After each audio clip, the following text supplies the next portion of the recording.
ازيكم؟ كتير من اصحاب البيزنس شايفين ان التعاقد مع شركات التسويق بيضيع وقتهم وفلوسهم، وفي الاخر بيشوفوا ان النتائج اللي بتقدمها شركات التسويق دي ملهاش لازمة اصلا ولا فادته باي حاجة. ما يعرفش ان السبب بيكون من عنده هو. طب ازاي؟ في البداية لما بيجي يتعاقد مع شركة التسويق مش بيديهم هدف او رؤية واضحة، دايما الكلام بيكون حوالين حاجات عامة زي عايز ازود مبيعات، عايز انتشر على السوشيال ميديا. ما يعرفش ان ده اصلا مش هيفيد في اي حاجة، مش هيخلي شركة التسويق تديلك خطة واضحة.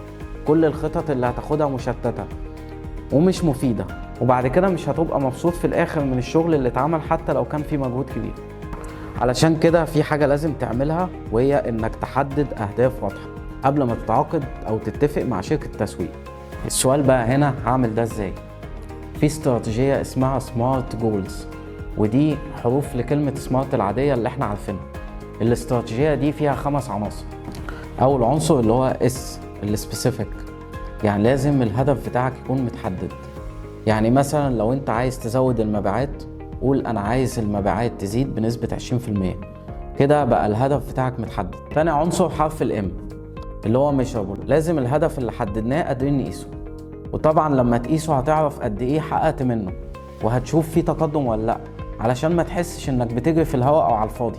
تالت عنصر حرف الايه اللي هو achievable، هدف قادر تحققه. يعني باختصار انت من خلال تعاملك في السوق عارف انك قادر بامكانياتك توصل له.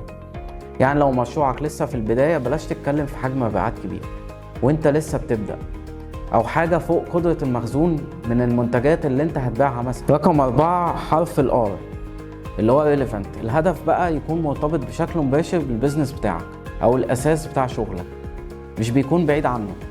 هديلك مثال، لو عندك متجر لبيع مكن القهوة، ممكن يبقى الهدف بتاعك زيادة المبيعات بنسبة 25% خلال 6 شهور، بخصومات خاصة وتركيز كامل على الكافيهات الصغيرة والمحلات اللي في المناطق اللي عايز تشحن ليها، ويكون سهل الشحن ليها، ويكون مرتبط بشكل مباشر بزيادة المبيعات وكمان الفئة اللي عايز تستهدفها.